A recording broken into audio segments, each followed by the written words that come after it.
president and chief executive of the Dangote Group, Aliko Dangote, has said that since the Dangote Refinery began producing petrol a year ago, Nigeria's 5-decade-long struggle with fuel queues has finally come to an end. He also added that the company deserves celebration and recognition for rescuing the country, from Nigeria, from the economic burden of paying about $1 billion in demurrage through the establishment of his 650,000 barrel per day refinery. Let's take a look at a couple quotes. He was speaking at a press conference celebrating that 1 year since, of course, this is taking place, since the refineries began operations.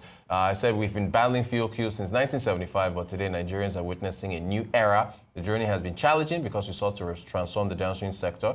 The decision to build the refinery was not easy. If it had gone wrong, lenders would have taken our assets, but we believed in Nigeria and Africa's. A couple other quotes there from the president and CEO of the group. He also said that some believed we're taking food from their tables. This, of course, is a reference to some allegations being made that the company has refuted, saying that they're selling fuel to foreign customers at a lower price than to Nigerians. Said this simply isn't true. What we've done is to make our country and continent proud. Previously, only 2 African countries were not importing petrol, but regrettably, they have since resumed imports. This is detrimental to Africa. And then on the CNG trucks, of course, Dangote Group has also been going back and forth with Nupeng. That, of course, has been settled. We covered that. It says we have not displaced any jobs. We are creating many more. The CNG trucks will not be operated by robots.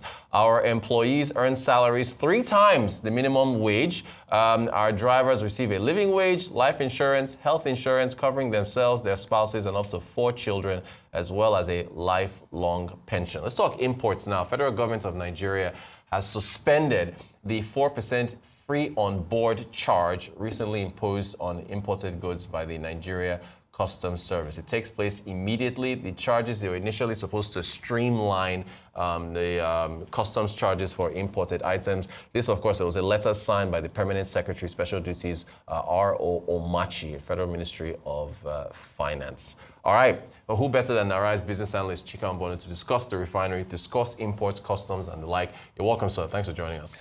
How are you today? I'm good. Thank you so much for being with us. Indeed.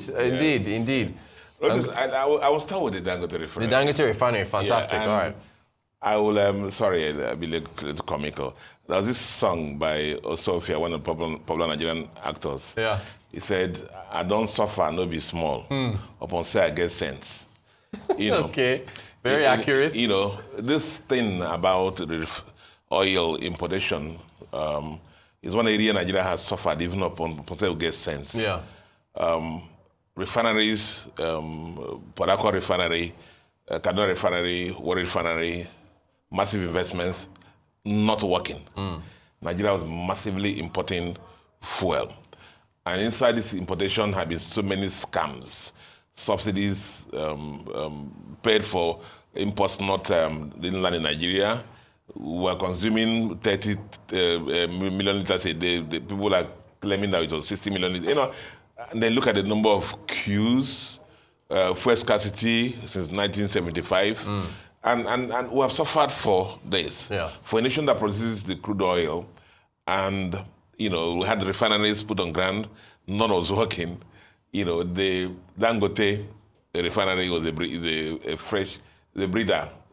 of fresh air. Yeah. A transformative project. Ruth, you recall that I visited a refinery. You did. I told you that the day I went there with $10 and Mr. Dr. Adeshina, and we got there around 7 in the morning. And by 6 p.m., we hadn't even gone half of the refinery. Yeah. And I remember I asked the man, this is tying to one of the things he said. I said, sir, you were the African richest man before this refinery. Why did you need to do this? And he thought about the issues he talked about today. We can't just depend on the other countries. Yeah. Africa must, produce. And our country must produce. So this is one project I'm so proud of that has transformed the dynamics of the Nigerian economy and African economy.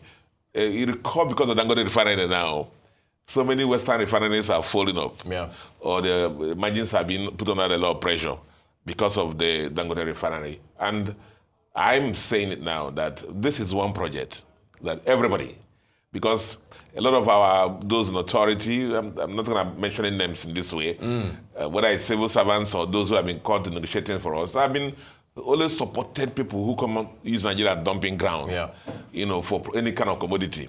It made things easy for people, foreigners come and dump things in Nigeria. Dangote Refinery is one project that everybody, from the president of the country, thank God, has been doing that, to the members of the Senate, members of the House of Reps, everybody in the chain must support to succeed for the good of our country. We cannot, progress in our country if we just become a dumping ground. Even now for Russian cheap fuel, that's happening.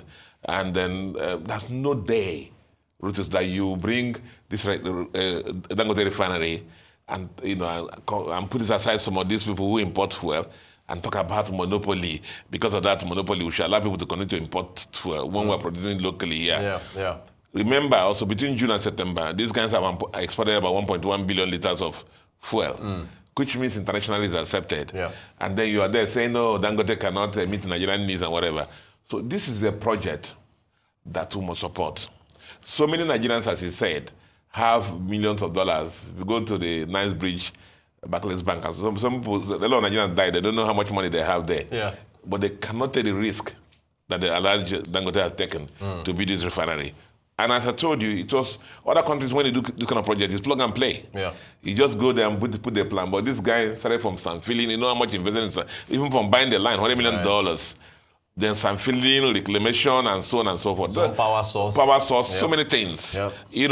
And now this initiative of 4,000 CNG trucks that will employ about 24,000 people, and make sure that fuel gets to the hinterlands, what else do we have against this?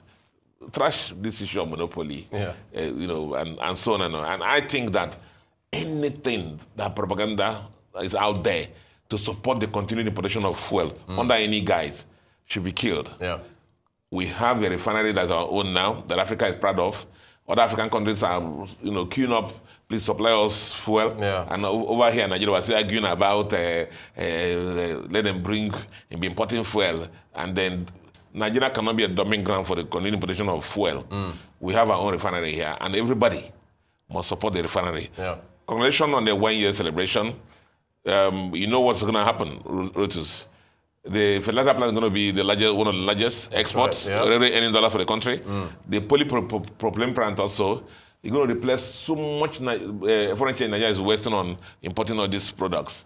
And refinery, cement, said already, we're going to earn about $500 million from exportation of cement.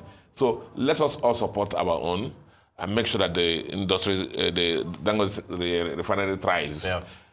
Excellent government policies consistently, supply them with the crude they need, that. And then all these people who are still talking about importation, let's step aside. Rather, we'll focus on even on our modular refineries. That's what's important for Nigeria. Fantastic. Chika, we're almost out of time, but quickly, I know you talked about imports, but what do you make of this free on board levy that's been removed? It's introduced in September 2023 through the Custom Act. It was meant to replace some of the existing levies and duties there. Duties and levies, as they're adjusted up or down, promote or discourage trade.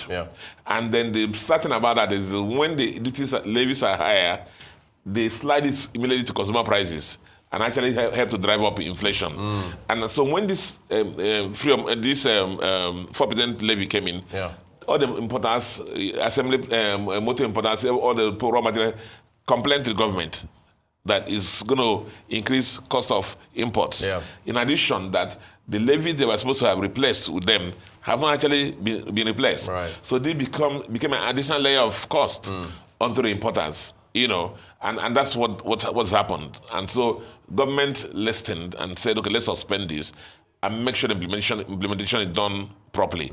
I've always said that importers, any nation that is very serious must actually look at the role of customs in the economy at the ports. And there's so much to be done at the ports. I'm talking again about automation for transparency. So reduce the manual inspections and so on and so forth, and make life easier for exporters and for importers. Trade is a major thing for our country, a major contributor for our GDP. And so this is a very good initiative. let them think through it. Instead of in the past, when the government policy just come in there and just dump on people without considering the complaints people are making. So this is one good one. I'm happy they're listening, and hopefully we're already buffeted by inflation.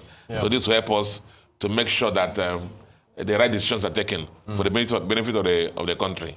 Fantastic stuff. Arise business analyst Chika Mbonu taking us off, of course, with 1 year anniversary of Dangote Refinery with operations and also the free on board levy being suspended by the Nigerian government. Chika, thank you so much.